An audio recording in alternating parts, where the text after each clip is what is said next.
Hi there, I'm Rich from TitanClassics.com, and sorry it's been so long since my last video. It might have been 2 years working on DTR 125, which is still in my dining room.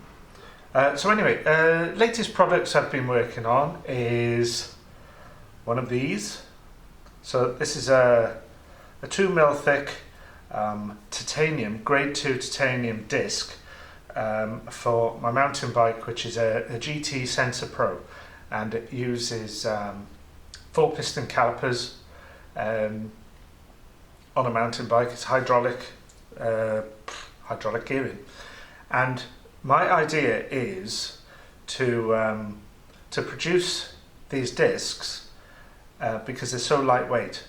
They're half the weight of the regular stainless steel item. I'm not entirely sure if it's going to work very well at all, but sometimes you just got to experiment. So I've made a couple. I've put I think it's 160mm diameter one on my boy's bike, and I've tried it and it didn't slow down.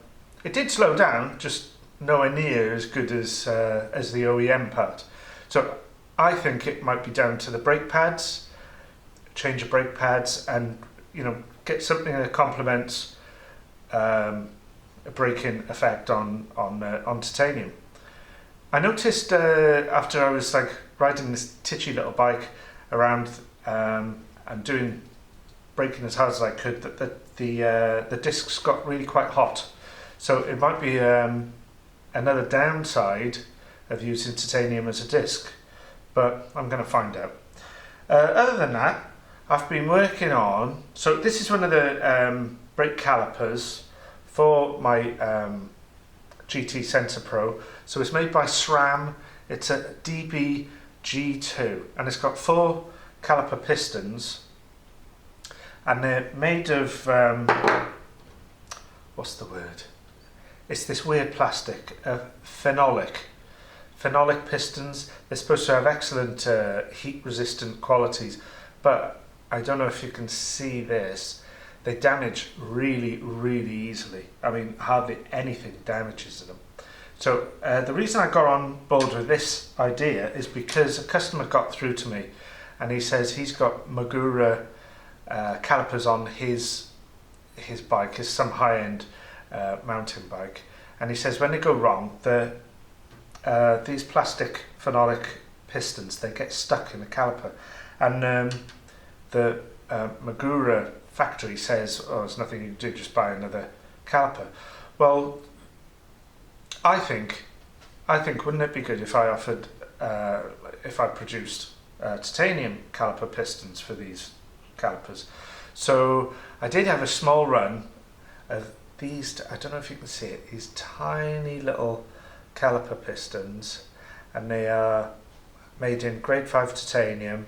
They're castellated on a leading edge, and they have the slot at the back like the phenolic ones. In fact, the phenolic ones are castellated themselves. And yeah, the weight-wise, the phenolic ones are actually lighter. I think when I put it on the scales, it is about half the weight. So overall, the bike, by using titanium ones, increases by, I don't know, 8, maybe 10 grams.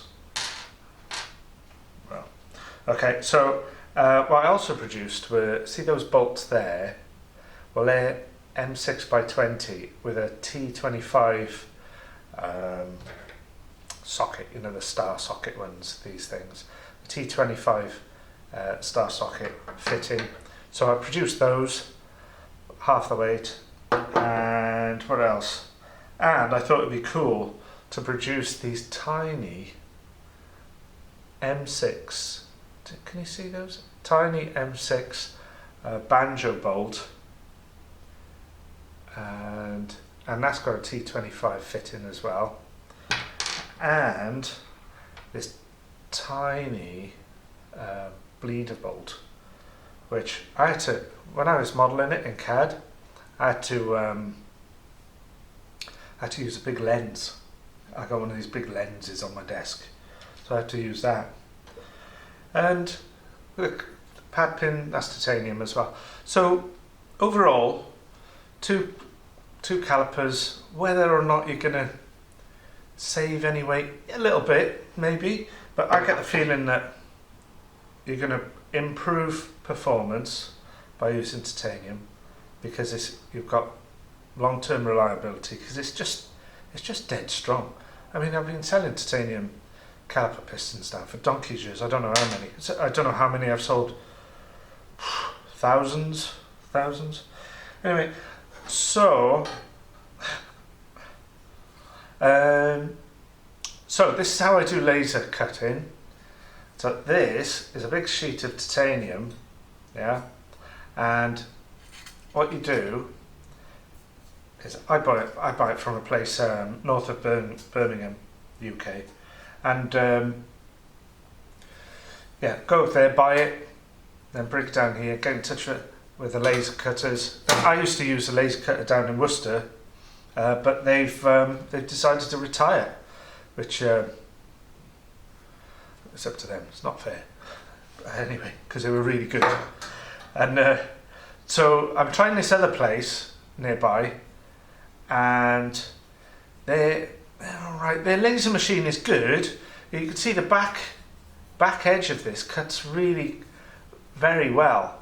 You know, that's the front, and the back cuts very well.